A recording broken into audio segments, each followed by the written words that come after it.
Assalamualaikum warahmatullahi wabarakatuh. Alhamdulillahi rabbil alamin. Wassalatu wassalamu ala asyrafil anbiya'i wal mursalin Sayyidina Muhammadin wa ala alihi wa sahbihi ajma'in. Wa sallama tasliman katsira ila yaumiddin wa ba'd. Bapak-bapak, jamaah yang dirahmati Allah Subhanahu wa taala, rahimani Allah wa iyyakum. Alhamdulillah, ya, kita bersyukur kepada Allah Subhanahu wa taala yang telah memberikan kita nikmat dan karunia-Nya, yang telah memberikan kita taufik dan pertolongannya, sehingga sampai saat ini kita mampu untuk duduk di majelis dari majelis-majelis ilmu, yang mana belajar ilmu agama itu adalah perkara yang seperti tidak samar lagi bagi kita hukumnya, yang senantiasa kita ulang-ulang, itu hukumnya wajib. Dan syariat ini di antara keistimewaannya, ketika ada suatu ibadah yang hukumnya wajib atau yang hukumnya dianjurkan oleh syariat Islam, melainkan syariat Islam akan datang membawa keutamaannya, datang membawa motivasi supaya apa? Supaya para hamba-hambanya Allah Subhanahu wa taala semangat di dalam mengerjakannya. Sebagaimana contoh belajar ilmu agama, seperti yang tidak samar lagi, banyak sekali keutamaannya, bahkan ratusan disebutkan oleh Al-Imam Ibnu Qayyim dalam kitab Miftah Darus Sa'adah. Dan di antara hadis yang sangat masyhur, yang sangat terkenal, yang sering kita dengar, hadis diriwayatkan oleh Imam Muslim. Nabi bersabda sallallahu alaihi wasallam, "Man salaka tariqan yaltamisu fihi ilman, sahalallahu bihi tariqan ilal jannah." Barang siapa yang menempuh suatu jalan dalam rangka belajar ilmu agama, Allah mudahkan baginya jalan menuju surga. Dan jalan di sini jamaah rahimakumullah ada dua makna. Yang pertama, dia hadir ke majelis ilmu, yang kedua dia membaca buku, menghafal atau memurojaah. Nah, dan yang dimaksudkan dimudahkan jalan menuju surga dikarenakan apa? Dikarenakan dia telah mengetahui yang halal dan yang haram, dan dia mengamalkannya. Bukan apa? Enggak mutlak seorang datang ke majelis ilmu agama langsung dimudahkan jalannya menuju surga. Tidak demikian. Hal ini juga sebagaimana hadis yang diriwayatkan oleh Imam Bukhari Muslim. Nabi bersabda sallallahu alaihi wasallam, "Man yuridillahu bihi khaira yufaqihuhu fid din." Barang siapa yang Allah Azza wa Jalla kehendaki baginya kebaikan, maka Allah Azza wa Jalla akan pahamkan bagi dia agama. Maksudnya apa? Allah akan berikan ilmu dan Allah berikan taufik untuk beramal. Bukan cuma paham ilmu tanpa ada amalan. Karena betapa banyak orang yang paham ilmu agama, dia nggak punya amalan, maka itu bukan tanda kebaikan dari Allah, bahkan itu adalah tanda kebinasaan. Sebagaimana banyak sekali ayat dan hadis yang menyatakan hal tersebut. Karena kalau cuma ilmu doang, Pak, rahimani Allah wa iyyakum, banyak orang-orang kafir yang dia ingin menjatuhkan Islam, dia belajar agama Islam. Bahkan dikisahkan oleh salah satu dari guru kita di Yaman sana, wallahu alam, semoga beliau benar, hafizahullah taala. Ada seorang Yahudi atau ahli kitab yang dia duduk bermajlis ke Dammat, Darul Hadis Dammat. Ini Darul Hadis yang sudah terkenal, yang nggak perlu didebatkan lagi. Yang ngasuh adalah Al-Imamul Muhaddis Al-Alamah Muqbil Al-Wadi'i rahimahullahu taala. Ini orang duduk di majlis kurang lebih selama 4 sampai 5 tahun. Kalau khutbah lancar. Ya, kalau disuruh ujian lancar, disuruh takhrij hadis lancar. Ya, disuruh belajar lancar.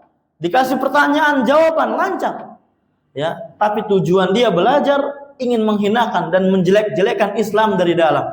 Makanya ketika dia pulang ke negerinya, tetap ahlul kitab. Naudzubillah. Ini betul hidayah taufik murni dari Allah Subhanahu wa taala. Ya. Duduk bahasa Arab bisa. Dan guru-gurunya ini besar. Apalagi di zaman Syekh Mukbil, murid-muridnya juga sekarang menjadi imam, ya, jadi syekh besar, jadi faqihul Yaman banyak. Ya, tapi hanya ya ilmu saja tanpa adanya amalan, tanpa adanya taufik nggak ada artinya.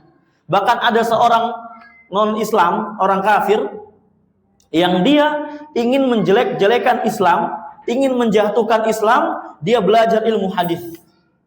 Ini ilmu hadis, Pak, adalah ilmu yang paling sulit kalau kita katakan ya. Karena ilmu hadis ini, tahu kan kita hadis sahih gitu ya.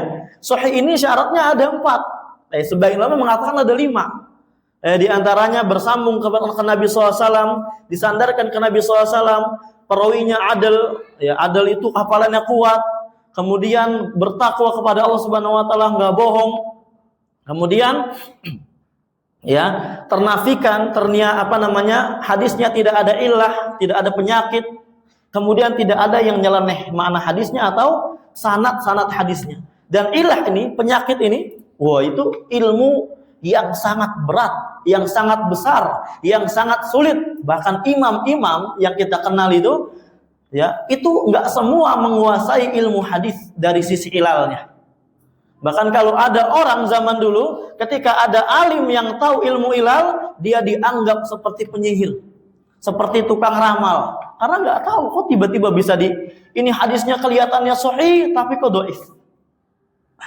Dari sisi mana doifnya? Ya itulah ulama, ya, meneliti dari banyak sisi. Ini orang kafir belajar itu dan nulis Mu'jamul Mafaris, ya, Mu'jamul ya Mafaris.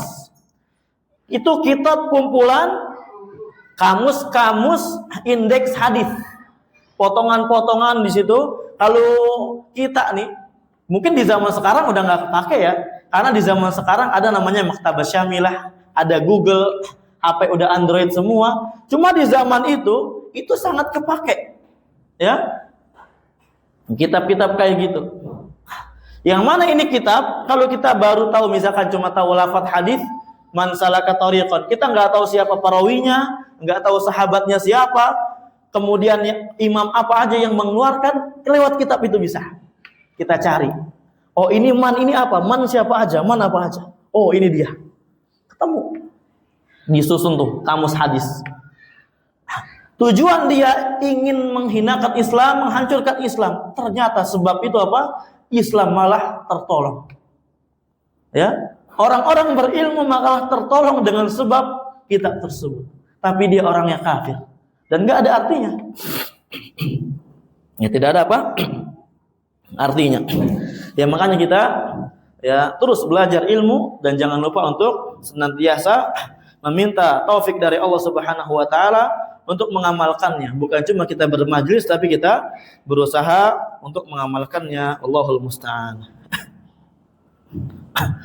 Kemarin kita lanjutkan lagi, kita bahas kitab Asyarah Raka'is fi Tarbiyatil Abna, 10 pilar di dalam mendidik anak, ya, teori, ya, kita sampaikan hanya teori, sebatas teori, ya, silakan prakteknya kalau memang Masya Allah, ya, karena ini adalah penulisnya ulama Rabbani Syekh Abdul Razak Al-Badr hafizahullah taala, ya, maka kita praktekkan. Nah, kemarin kita terakhir pembahasan tentang masih di dalam pilar atau asas yang pertama, itu kita harus ketika ingin mendidik anak, maka yang pertama-tama kita harus memilih atau menjadikan istri kita istri yang solihah.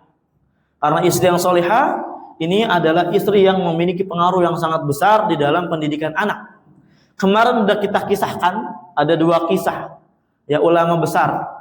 Yang mana ulama tersebut di antara sebab terbesarnya menjadi alim, sebab terbesarnya menjadi alimun al-imam, bukan imam lagi nih, imamul a'immah, imamnya para imam.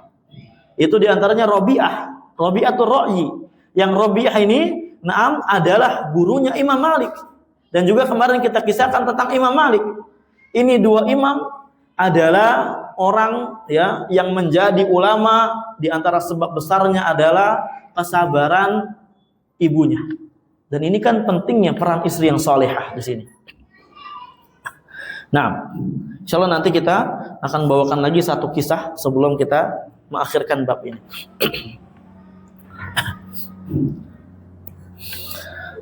Qala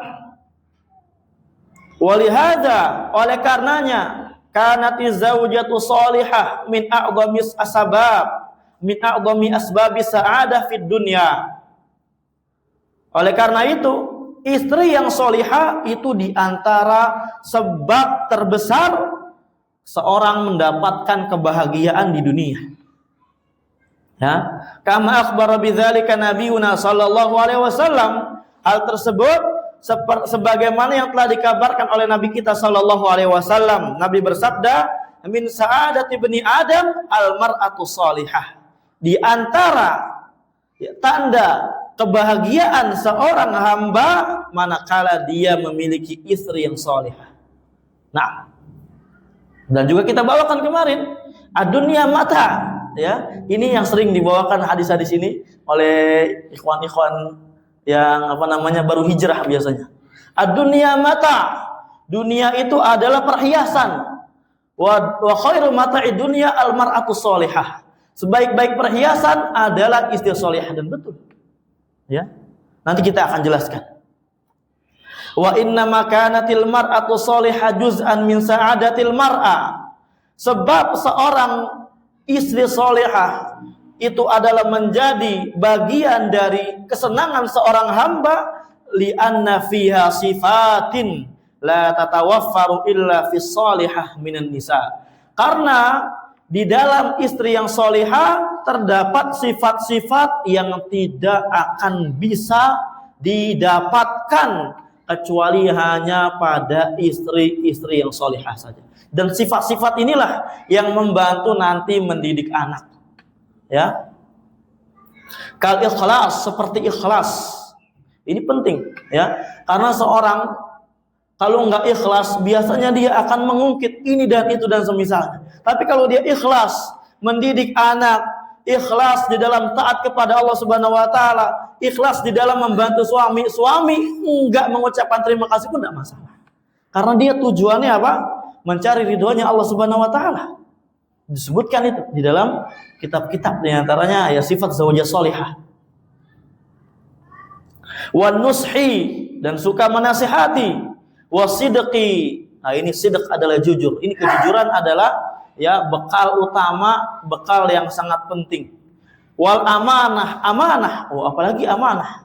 Kemarin telah kita sebutkan di antara inti daripada perempuan salihah itu adalah ya ada dua perkara. Yang pertama, ya dia itu memiliki hubungan baik kepada Allah Subhanahu wa taala, taat kepada Allah Subhanahu wa taala. Ya.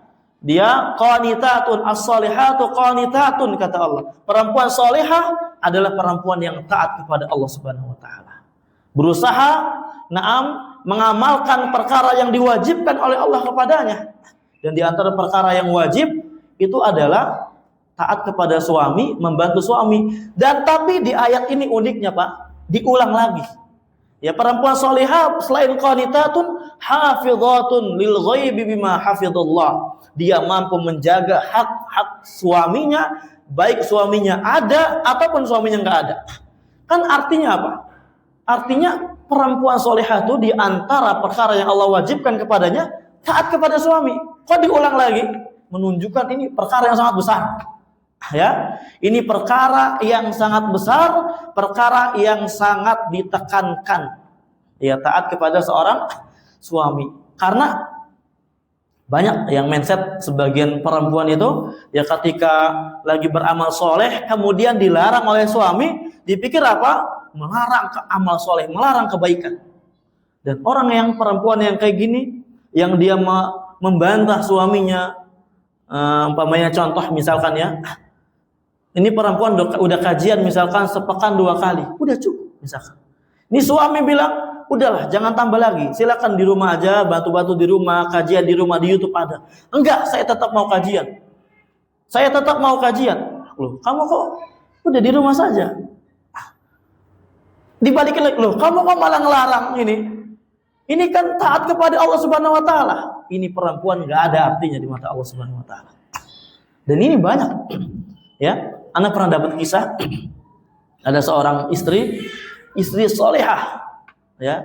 Tapi kalau dilihat mata manusia, zahirnya solehah, kajiannya rajin. Kemana kajian, ke sono ke sini, ikut ustaz. Ya kajian A, kajian B, kajian C. Suatu saat dia lagi sama suaminya, ikut kajian salah satu ustaz di tempat Ana ini, ya, di Depok. Ya, kajian ke tempat salah satu ustaz, ini kajian pagi kalau nggak salah pada saat itu dikabarkan. Ketika telah selesai, ini si istri nuntut lagi ke suaminya, ayo kita kajian lagi ke sini. Apa kata suami? Udahlah pulang aja, kita udah cukup kajian. Udah kita pulang, kita masih ada tugas. Loh kamu ngebentak, suaminya dibentak-bentak. Dipikir perempuan solehah itu adalah, dipikir dia mindset dia apa? Ya hanya hubungan kepada Allah. Suami ini ya nggak kayak gitu konsepnya, Pak. Ya, lihat di Al-Quran ditekankan hafizatun, kata Allah, lil ghaibi bima hafizallah. Nah itu diantaranya apa? Amanah. Ya, nilai amanah adalah nilai yang sangat tinggi. Wal wafa, dia mampu untuk ya memenuhi apa yang dibutuhkan oleh seorang suami dan memenuhi kebutuhan-kebutuhan yang dibutuhkan di rumah tangga, artinya dari mendidik anak dan yang semisalnya. Hifdzil mal, dan menjaga uang. Inilah ya terkadang ya sebagian perempuan apa ketika diberi amanah uang, sebagian apa enggak amanah. Ya. Setiap hari ngeliat Shopee ya. Toko online shop itu udah jadi sahabatnya dia ketika suaminya apa? Kerja. Ya. Lihat. Nanti ketika suaminya pulang, yang check out ini ya. Yang check out ini ya. Enggak sampai sebulan uang suaminya habis. Ini enggak benar kayak gitu, ya. Di dalam kitab Al-Sifat Zaujah Sholihah itu dibantah sama Syekh Abdul Razak. Ya, ditekankan di antara poin ini nih. Poin menjaga harta. Lebih lagi menjaga harta ini adalah, emang harta itu adalah fitnah. Baik lelaki atau bagi laki atau bagi perempuan. Ya sebagaimana dalam Al-Qur'an, innama amwalukum wa auladukum fitnah. Wallahu indahu ajrun azim. Harta kita itu fitnah dan anak-anak kita itu fitnah. Allah punya pahala yang lebih banyak daripada itu. Mampu nggak kita bebas dari fitnah itu dan mengharapkan pahala ganjaran yang lebih besar dari Allah Subhanahu wa taala? Terkadang kita tidak mampu. Apalagi perempuan, ya, yang mana ya banyaknya apa? Keinginan belanja, itu yang repot. Ini dan ini tidak bisa didapatkan kecuali hanya istri salihah. Nah, wahtirami zauj, dan dia menghormati suami. Ini yang penting juga. Ya, yang tadi kita katakan. Wasiyanatil irdi, menjaga kehormatan suami. Nah, terkadang yang namanya rumah tangga itu pasti ada aja. Karena iblis itu Pak, setiap hari dia mengirim bala tentaranya. Iblis ini punya kerajaan di atas air. Dan tiap hari dia akan mengirim bala tentaranya, tujuannya supaya apa? Menghancurkan rumah tangga manusia. Ya. Tidaklah iblis ini, setan ini, bala tentaranya kembali kepada iblis, melainkan sebagiannya berhasil dan sebagiannya tidak berhasil. Dan iblis yang bala tentaranya berhasil, dia akan mendapatkan singgasana dan posisi yang lebih tinggi lagi. Kalau istilah kita naik jabatan. Karena berhasil. Dan ini terus setiap hari. Makanya nggak ada celah tuh bagi setan tuh, kayak gitu terus. Ada aja ya yang dibuat apa supaya suami istri berantem. Dan ini kejadian. Nah, ini seorang istri harus pinter-pinter bisa menjaga yang namanya kehormatan. Wa husni tarbiyah lil aulad, dan ini juga penting ya. Pendidikan yang bagus bagi anak-anak dan sabar di dalam mendidik itu, sabar. Ya, sabar di dalam apa? Mendidik. Summa inna salahaha yan'aqisu 'alal abna'i ghaliban li syiddati mubasyaratiha lahum. Kemudian baiknya seorang istri yang aqisu 'alal abna' ghaliban akan memiliki timbal balik kepada seorang anak. Rata-rata kayak gitu. Kenapa kok diarahkan kepada seorang istri, kepada seorang perempuan? Li syiddati mubasyaratiha lahum, karena saking seringnya berinteraksi. Ya, kan ibu dan ibu. Kalau ibunya nggak solihah, ya nggak akan bisa anaknya menjadi solihah. Bukan nggak akan bisa ya. Artinya apa? Dia berada di pinggir jurang. Ya, berada di pinggir apa? Jurang. Apalagi anak kecil kan kertas polos. Dia akan meniru apa yang dia lihat di depannya. Ya, kalau dia ngelihat itu yang dilakukan. Seperti halnya yang sekarang banyak terjadi, ibunya main HP di depan anaknya, dipikir nggak mempengaruhi. Nanti anak akan menuntut. Mungkin lama-lama cuma ngeliatin. Ya, nanti lama-lama kecolongan, mau coba dong sebentar dikit. Namanya anak kalau udah seru sama sesuatu perkara, kalau umpamanya nggak dikasih ya kesal pasti. Ini ya diantara fikih ya kita di dalam memiliki bermuamalah, beraktivitas di depan anak. Kalau sebisa mungkin jangan sampai kita anak-anak yang udah agak sedikit besar kelihatan kita sering main HP, karena nanti akan dia akan berhujjah dengan itu. Dan ini sering terjadi ya. Ini yang diceritakan banyak teman-teman, ini sering terjadi kayak gini. Kalau udah terlanjur, ya berarti dimulai dari sekarang kita. Wa inayatiha bihim, dan juga karena memang banyaknya perhatian itu ya perhatian ibu kepada anak. Bukannya orang tua bapak tidak perhatian, enggak. Bapak itu dia memiliki peran kerja keluar dan semisalnya. Wa tawjihiha al-mustamir lahum, dan juga karena memang seorang ibu ini, seorang istri ini adalah seorang yang mengarahkan anak-anaknya. Ya kalau istrinya nggak solehah, istrinya nggak paham ilmu, nggak belajar ilmu agama, ya kemudian nggak taat sama suami, ya bagaimana? Nanti yang ada taujihnya, arahannya, ya tidak mengarah kepada yang diinginkan sama kita. Wa hadza aidan min jumlati sa'adah allati ja'alaha Allah fi zawjah salihah. Dan ini juga diantara bentuk bahagia yang Allah Azza wa Jalla jadikan kebahagiaan tersebut pada istri yang salihah.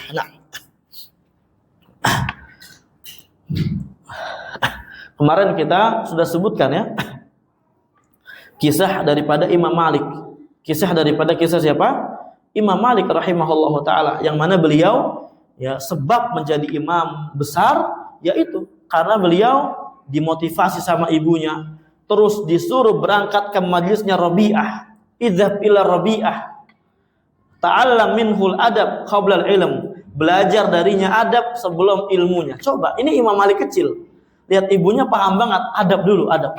Coba kamu lihat adabnya Rabi'ah. Ini kan Rabi'ah yang kemarin ya, yang bapaknya pergi dari hidupnya kurang lebih 27 tahun lamanya. Tiba-tiba bapaknya pulang, ngelihat ada anak muda ceramah yang gagah, ya dipikirin masya Allah, wibawanya sangat besar. Pulang ke rumah, ngetok-ngetok pintu, oh ini anaknya di sini, anak mudanya. Maka ibunya mengatakan ini adalah anakmu. Ajib, Allahu Akbar. Ini muridnya, di antara muridnya adalah Imam Malik. Dan Imam Malik juga demikian karena peran ibunya. Dan ibunya bukan cuma sabar dari sisi mendidik Imam Malik, memotivasi, dibawelin, ya dicuciin bajunya, dipakein baju, kemudian dipakein imamah, tapi korbankan hartanya juga. Ya, bahkan banyak dari riwayat yang mungkin sebagian kita udah mendengar, Imam Malik itu ketika belajar ilmu agama dan ada yang kurang dari bekalnya, beliau izin sama ibunya jual kendi ibunya. Ya mungkin kendi zaman dulu sama zaman sekarang beda ya. Ada kemahalannya di sana. Ini rela jual kendi dan ibunya ngizinin. Kenapa? Karena untuk belajar ilmu agama. Kemudian di antara riwayat yang lainnya apa? Imam Malik pernah mengisahkan, saya pernah menjual genteng rumah saya karena saya kehabisan bekal di dalam belajar ilmu agama. Genteng rumah Pak dijual. Kenapa ya kok genteng rumah, Ustaz? Kenapa enggak lemari? Ya. Kenapa enggak kasur? Kenapa enggak tadi panci? Enggak bejana? Karena semuanya udah habis dijual Imam Malik. Semuanya harta-harta beliau udah habis dijual untuk belajar ilmu agama. Ya karena yang nggak ada yang lain cuma genteng, jual genteng sebagiannya. Ya, ajib. Dan ini gambaran buat kita semua. Ya, modal di dalam mendidik anak itu bukan cuma kita nasihati, bukan cuma kita kasih arahan, kesan, tapi ada uang di situ berperan. Untuk apa? Ya kalau umpamanya anak kita masih kecil, ada yang namanya buku, kisah dan semisalnya. Kemudian sudah besar sedikit atau udah pesantren SMP bahkan dia bakal beli buku. Dan ketika kita nanti mendapatkan anak-anak kita demikian, jangan pernah kita untuk tidak keluarkan itu semua. Karena ini diantara bentuk kesungguh-sungguhan kita di hadapan Allah Subhanahu Wa Taala. Karena yang nilai bukan manusia, Allah. Ini sungguh-sungguh nggak didik anak. Walladzina jahadu fina lanahdiyannahum subulana. Orang-orang yang sungguh-sungguh menuju jalanku, aku berikan jalan-jalan yang banyak, ya, untuk sampai kepada jalanku. Ya, apa yang dia tuju. Di antaranya itu didik anak. Terus, ya, nah, apalagi kalau misalkan sudah kuliah atau mulazamah, yang mana mulazamah ini kitab tuh setahun nggak cukup 1 juta, ya, lebih dari 1 juta tuh setahun itu. Karena kitabnya banyak dipelajari.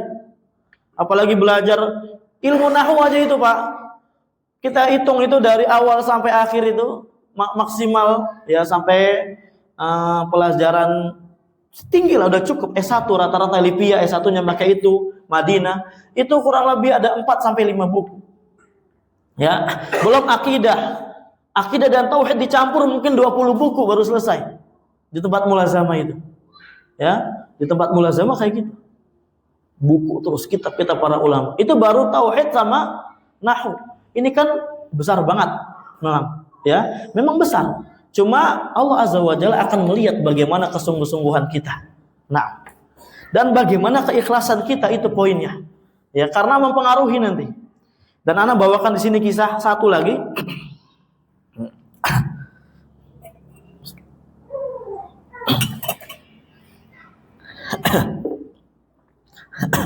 Kisah Sofiyah binti Maimunah rahimahullah.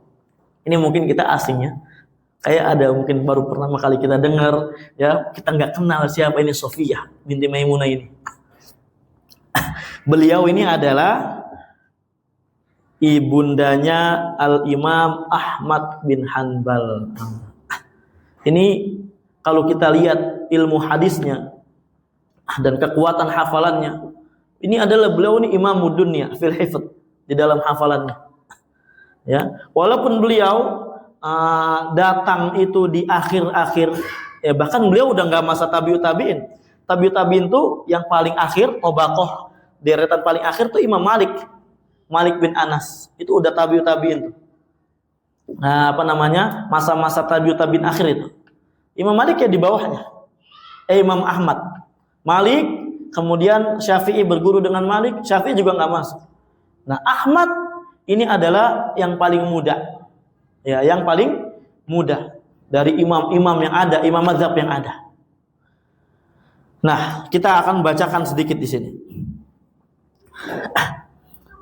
Beliau adalah Imamul Hadis wa Syekhul Jarh wa Ta'dil fi zamanihi. Imam hadis. Kalau dikatakan imam hadis ini nggak jadi imam kecuali hafalannya itu ya sekali baca hafal dan nggak bisa lupa, susah lupanya. Apalagi dikatakan imam jarh wa ta'dil di zaman beliau. Nah, beliau jarh wa ta'dil ini apa? Jarh wa ta'dil ini kan namanya hadis ini kan ada perawi gitu ya. Haddatsana Malik, qala haddatsana Nafi', qala haddatsana Ibnu Umar, qala sami'tu Rasulullah sallallahu alaihi wasallam yaqul. Ini namanya riwayat. Ya, perawi. Imam jarh wa ta'dil adalah imam yang mengomentari setiap perawi yang ada. Bagaimana menurut Imam Ahmad tentang Syu'bah bin Hajjaj? Bagaimana menurut Imam Ahmad tentang fulan, tentang Ma'mar, ya, tentang yang lain-lainnya? Itu diantara rujukannya adalah Imam Ahmad bin Hanbal. Dan beliau adalah imam di dalam ilal hadis yang tadi kita katakan adalah ilmu yang sangat susah. Ya, sampai ulama pun nggak semua jadi ya ulama dalam ilal. Cuma sedikit segelintir ulama itu. Karena saking sulitnya. Ini Imam Ahmad adalah salah satunya.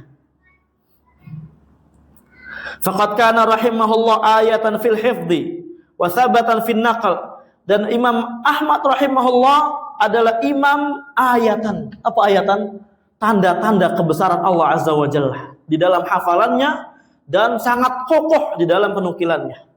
Tapi bersamaan itu Pak, beliau pernah berkata, tidaklah saya menyebarkan hadis, melainkan saya menyebarkannya dengan buku saya yang saya baca.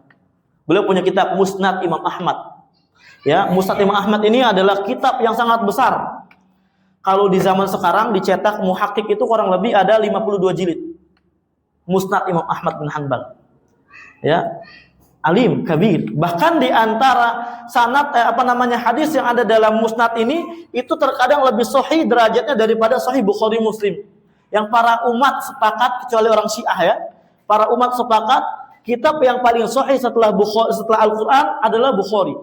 Habis itu Muslim. Karena Bukhari memiliki syarat-syarat yang sangat ketat di dalam menerima hadis.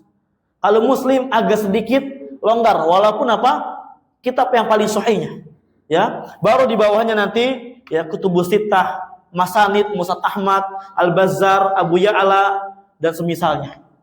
Ini Musnad Imam Ahmad adalah kitab yang sangat besar juga. Beberapa hadisnya itu sanadnya ali, tinggi. Yang tadi Anda katakan hadatsana Malik, ya, Nafi' dan semisalnya, hadatsana Sufyan dan semisalnya, sampai beberapa perawi jaraknya dari Imam Ahmad sampai Nabi Shallallahu Alaihi Wasallam. Berbeda dengan Bukhari, karena Bukhari nanti kan di bawah lagi. Ini Imam Ahmad bin Hanbal. Wa kana aliman mubarrazan fil hadithi wal lughah. Ya, beliau adalah orang yang alim, ya, yang sangat tersohor di dalam ilmu hadis dan ilmu bahasa. Ya, beliau adalah orang yang paham hadis, paham ilmu rijal, ilmu ilal. Nah, hatta asbaha yaqsiduhul ulama min aqsal syirqi wal ghurbi. Sampai-sampai ulama dari timur ke barat nyari-nyari beliau. Ya, mencari hadis dari beliau. Lian halu min ilmihi, supaya mendapatkan ilmunya. Nah, dan bahkan beliau digelari dengan imam ahlus sunnah, imamus sunnah. Sampai-sampai ya Imam Syafi'i ini adalah gurunya Imam Ahmad. Gurunya Imam Ahmad bin Hanbal. Apa kata Imam Syafi'i? Kharajtu min Baghdad wa ma khalaftu biha ahadan awra wala atqa wala afqah min Ahmad bin Hanbal. Saya keluar dari Baghdad, tidak saya temui seorang pun yang lebih wara, yang lebih bertakwa dan lebih paham ilmu daripada Ahmad bin Hanbal. Ajib. Ahmad bin Hanbal. Ini disebabkan apa? Di belakangnya ada imro'ah taqiyah, perempuan yang bertakwa kepada Allah Subhanahu wa taala, yaitu adalah ya ummu, ya ibu yang soleh, yang tadi kita katakan Safiyah binti Maimunah. Yang mana kenapa Safiyah mendidik sendiri? Karena suaminya meninggal ketika Imam Ahmad masih kecil. Ajib. Tapi tidak memutuskan bagaimana ya harapan ibunya untuk mendidik anaknya jadi ulama. Jadi ulama. Farabathu, dididik tuh. Wa 'allamathul kitaba sunnah, diajari Al-Qur'an sunnah. Tuh. Karena apa? Karena Sofia juga adalah orang yang berilmu. Nah, ini diantara pentingnya umpamanya belajar ilmu apa segala macam dan semisalnya. Rahimahullahu taala. Kemudian selalu memotivasi Imam Ahmad untuk belajar, pergi ke halqa ilmu. Sampai-sampai Imam Ahmad pernah bertutur, kanat tuqiduni qabla salatil fajar fatuhmi liyal ma'a thumma takhruju ma'i ilal masjid khaufan alayya. Allahu akbar. Ini peran ibu yang sangat besar dan sangat sabar. Ya. Lihat, kata Imam Ahmad apa?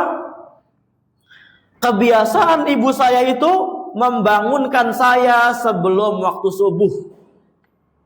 Ya. Sebelum waktu subuh di bangunan, ya. Masih anak kecil. Kalau kita kan kesian ya. Kadang subuh aja apa? Sebagian orang yang mindsetnya kesian sama anak. Padahal kesian itu harusnya ya kita arahkan kepada akhirat. Nanti bagaimana kalau kebiasaannya ya karena dikesianin nggak bangun subuh, nggak bangun, udah besar nggak bisa bangun.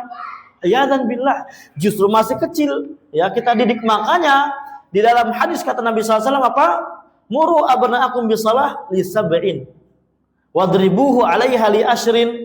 Perintahkanlah anak kita untuk sholat ketika umur 7 tahun. Ini sholat semuanya umum, enggak dikecualikan kecuali subuh, enggak. Kalau subuh kesian masih ngantuk, enggak. Ya tapi umum.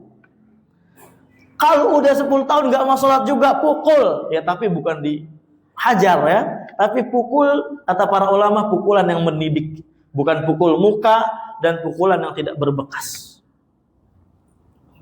Kalau di Yaman beda, ya. Anak kecil tuh kalau gurunya kesel digebuk-gebuk aja pakai apa? Kayu. Ya kadang kita lihat ada anak-anak nggak ngerti dibilangin, kalau di Yaman beda, memang kulturnya mereka beda di sana, keras. Ya karena anak kecil udah diajarin bawa AK-47 ya begitu. Ya. Ajib. Ketika salah, ketika nggak ngerti dikumpulin, sini. Selang ini Pak, selang. Sini tangannya, digeprak-geprakin kencang. Sebagian mereka ada yang berkaca-kaca matanya. Sebagian lagi hehehe. Malah cengenges. Kalau kita kan udah kejar pas itu. Kejar kalau kita. Bahkan ada yang pernah digebuk pakai kayu khutbah. Karena nggak ngerti-ngerti dibilanginnya. Ya, itu tapi mentalnya beda sama orang Indonesia. Ya gitu. Sekali lagi karena di Yaman itu yang namanya senjata, bom, suara peluru, tembakan biasa itu. Ya, AK-47 segala macam itu sangat biasa. Bahkan kalau kita coba minjem dong, mau ngetes bagaimana sih? Itu biasa aja di sana, adat. Ya. Nah. Tapi kalau kita ya nggak cocok ya. Nggak cocok sama sekali. Itu malah terkadang kalau dipakai di Indonesia ya membuat mental anak terganggu. Ya, Allahu alam. Ya. Kita lihat bagaimana ya gambaran dari sisi para ulama dan dari sisi dalil-dalilnya kita kaji. Kemudian ya karena fajar ini kan dingin kan, apalagi kalau di Arab itu Pak. Kalau musim dingin ya kadang 10 derajat, 9, 8, kalau di Mekah bisa 3, dingin banget. Apalagi Buraidah, namanya kan barit itu dingin. Nah, apa kata Imam Ahmad? Fatuhmi liyal ma. Saya dimasakin air panas sama ibu saya. Aji, berarti ini ibu harus apa? Bangun dulu, ya. Jangan bangun dulu, berarti ibunya kan ibu duluan yang bangun, bukan anaknya pasti. Gak mungkin apa? Bu, bangunin saya. Bu, saya udah bangun, masakin saya air. Anaknya terkadang ya tidur bablas. Nah, kemudian setelah mandi, dapat air hangat, summa takhruju ma'i ilal masjid. Kemudian nganterin saya keluar ke masjid. Ini sebelum subuh udah di masjid nih. Kenapa kok ibunya nganterin? Khaufan alayya, khawatir takut apa? Terjadi apa-apa sama saya. Naluri orang tua, naluri ibu apalagi masih kecil, ya. Li anal masjid kana ba'idan an dari, karena masjidnya jauh. Karena masjidnya apa? Jauh.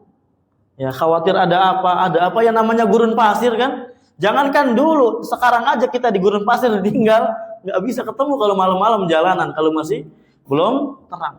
Dan zaman dulu nggak ada lift kayak gini, nggak ada. Bahkan bukan zaman dulu, zaman sekarang lah ya. Ya kita ngerujuknya ke negeri Yaman lah, karena kan ini negeri terbelakang ya. kalau kita katakan. Kalau Indonesia mungkin katanya ya, kata orang yang udah pernah ke sana juga, itu kayak tahun 80-an, belum tahun 2000-an lah. Bagaimana batu bata masih kayak gitu, udah gitu banyak gedung-gedung yang bekas kena bom, nggak diberesin apa segala macam. Itu banyak sekali gurun-gurun yang nggak ada lampunya. Terkadang kita ngelihat ada orang Ethiopia jalan gitu jauh-jauh, nyari kerja katanya dari Ethiopia, nggak dapat. Kadang jalan, kadang apa? Yang kita sedihnya apa? Dia di pinggir jalan diam aja jongkok. Mungkin nggak tahu kemana, ke sono jauh. Ini di tengah-tengah. Ini ya sarallahu lana wa lakum. Jauh. Wa kana tantadhiruhu kharijan hatta yauda. Dan Imam Ahmad ini ibunya bukan cuma nganterin, nungguin Imam Ahmad sampai keluar kembali lagi. Nungguin di masjid itu. Ini kan pengorbanan yang sangat berat dan sangat besar. Ya kalau berat banget, apalagi dilakukan di zaman sekarang.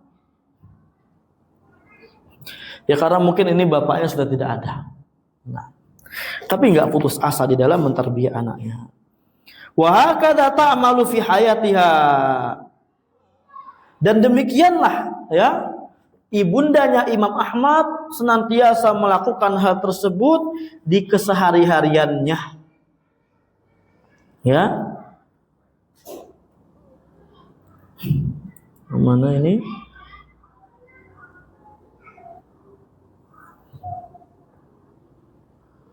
Ada hilang ini. Taib. Wa nafsuha. Kemudian beliau juga wasairu ma'ahu ila halaqatil ilmi. Kalau belajar ke halqa-halqa ilmu dianterin juga sama ibunya. Ajib. Ya, tarquhu wa tanduru ilaihi. Beliau diawasi sama ibunya. Ini bercanda kan ya kira-kira? Saya udah anterin jauh-jauh masih bercanda, ya Allah, kebangetan. Dilihatin tuh, diawasin. Wa nafsuha tatmahu an yakuna aliman mahaban. Dan jiwanya ibunda Imam Ahmad memiliki cita-cita yang sangat besar. Apa? Semoga ini anak jadi alim, dan alim yang disegani, bukan cuma alim doang.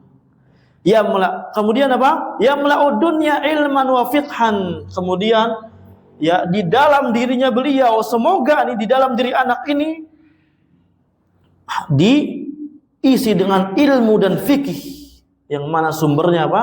Dari dunia yang ada ini. Artinya alim banget. Walam yukhibillahu raja'ahu. Dan Allah Azza wa Jalla tidak mengecewakan harapan ibundanya Imam Ahmad bin Hanbal. Faqad janat samratu tilka tarbiyah fi hayatiha. Dan beliau telah meraup, memanen buah manis dari pengorbanan tarbiyah yang beliau lakukan di tiap kehidupan beliau sehari-harinya. Allahu Akbar. Nah, wallahu alam, kita mungkin adzan dulu. Alhamdulillahirabbil alamin.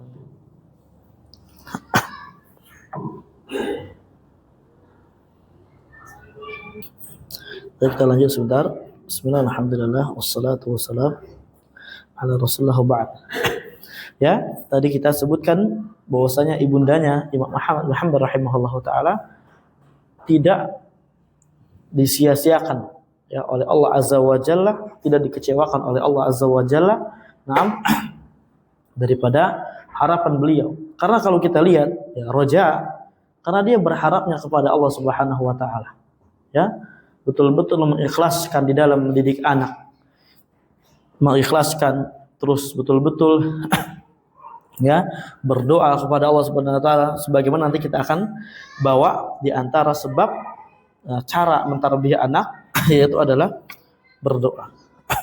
Faqad asbaha ibnuha as-saghiru imamad dunya. Maka anaknya yang kecil itu yang dulu beliau anterin, beliau awasi ketika belajar, menjadi imam dunia. Wa alimuhal sama, dan alim dunia. Alim dunia ya, imam dunia, bukan cuma di tempat beliau saja, enggak. Wa sayyidul ulama bila munazi', bahkan beliau adalah tuannya para ulama. Bahkan di antara ada namanya Abdurrahman ibn Madini, ya, atau Ali bin Madini, atau Abdurrahman bin Mahdi. Ini beliau dua-duanya ulama yang sangat besar di dalam ilmu hadis. Apa kata beliau? Amaroni sayyidi, tuan saya memerintahkan kepada saya, alla wahaditha illa min kitab li'anal hifdz khawan. Tidak boleh saya memberikan hadis kecuali dari kitab yang saya tulis, karena hafalan itu berkhianat. Maksudnya tuan saya siapa? Imam Ahmad bin Hanbal rahimahullah. Ini sekali lagi karena adanya peran ibundanya beliau yang tidak main-main. Dan ini bisa kita tiru, ya. Bisa kita tiru di zaman sekarang. Bagaimana kita berusaha untuk bermujahadah, ya, berusaha untuk bagaimana apa yang dibutuhkan oleh anak-anak kita dan semisalnya. Nah, ini dengan ini telah selesai pilar yang pertama, yaitu adalah ikhtiyari zauji shalihah. Memilih istri yang shalihah atau mendidik istri supaya menjadi shalihah. Adapun ar-rakizatun atsaniyah, pilar yang kedua atau asas yang kedua, yaitu adalah ghursul aqidah wal iman. Kita pupuki, ya, dengan kuat akidah dan iman. Nah, itu insyaallah pertemuan yang akan kita bahas di pertemuan yang akan datang. Karena di antara cara mendidik anak, selain kita ajari adab, ya, seperti yang kemarin kita bawakan di pertemuan-pertemuan yang sebelumnya, adab, kasih adab, kasih adab, kasih adab. Nah, di antaranya juga kita harus barengi, bersamai dengan akidah dan iman yang kuat. Karena supaya hatinya apa? Dia nyantol kepada Allah Subhanahu wa taala. Nanti insyaallah pembahasannya seperti ya biasanya akan kita jelaskan rincinya pada pertemuan yang akan datang. Semoga yang sedikit ini bermanfaat untuk kita semua. Semoga kita minal ladzina yastami'una al-qaul fayattabi'una ahsanah, termasuk dari orang-orang yang mengkaji kemudian kita mengamalkan apa yang kita kaji. Jazakumullahu khairan katsira. Subhanakallahumma bihamdik, asyhadu an la ilaha illa anta. Assalamualaikum warahmatullahi wabarakatuh.